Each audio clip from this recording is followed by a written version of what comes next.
Everyone thinks convenience stores survive on volume. They're actually betting on your impatience. The conventional story is straightforward. Convenience stores operate on razor-thin margins, usually 1 to 3% on total sales. They compensate by moving massive inventory quickly. Milk, bread, energy drinks. High turnover, low markup. It's a numbers game. That logic held for decades and still appears in most business textbooks. But this explanation misses the entire architecture of how these stores actually function. Walk into any 7-Eleven or Circle K at 11 p.m. on a Tuesday. The parking lot's half empty, yet the lights stay on, staffing continues, refrigeration hums. The store is losing money on volume alone. There simply isn't enough foot traffic to justify those margins. This is where the system reveals itself. Convenience stores aren't primarily selling products.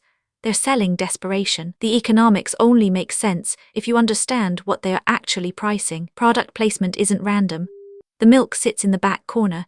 You walk past the energy drinks, the snacks, the pre-made sandwiches. Each step is calculated. The convenience store knows you're tired, you're in a rush, or it's 2 a.m. and nowhere else is open. That's not a minor factor, it's the entire business model. You're not paying $4.50 for a bottle of water because it costs that much. You're paying it because alternatives don't exist at that moment. This is the feedback loop that keeps the system stable. High prices on impulse items fund the low margins on essentials. A gallon of milk might sell at near cost, but the bag of chips beside the register carries 45% markup.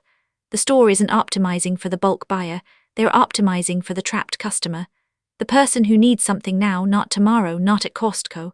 Location and scarcity create pricing power that volume never could. The real insight: convenience stores operate on a monopoly principle, not a competitive one. You're not choosing between stores at 3 a.m., you're choosing between buying or not buying. That asymmetry is worth everything.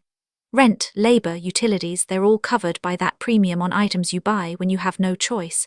The low margin on volume is the decoy. The actual profit lives in the moments when you're desperate. This model is predictable and fragile. If alternatives emerge, delivery apps, 24-hour supermarkets, vending machines, the pricing power collapses instantly. The convenience store's survival depends entirely on maintaining that scarcity of choice. It's why they cluster in underserved areas, why they stay open when foot traffic seems impossible. They're not trying to be profitable every hour. They're betting that enough people will be trapped enough times to make the whole system work. Understanding this changes how you read the entire retail landscape. Every business that seems to survive on thin margins is actually surviving on something else: information asymmetry, location monopoly, time pressure, or habit. Convenience stores just make it visible. They've built a machine that profits from the moments when you stop thinking clearly. That's not a flaw in their model, it's the entire point. This video is for educational and informational purposes only and is not financial advice.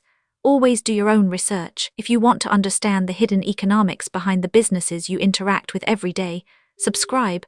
We break down how systems stay stable until they don't. This video is for educational and informational purposes only and is not financial advice. Always do your own research.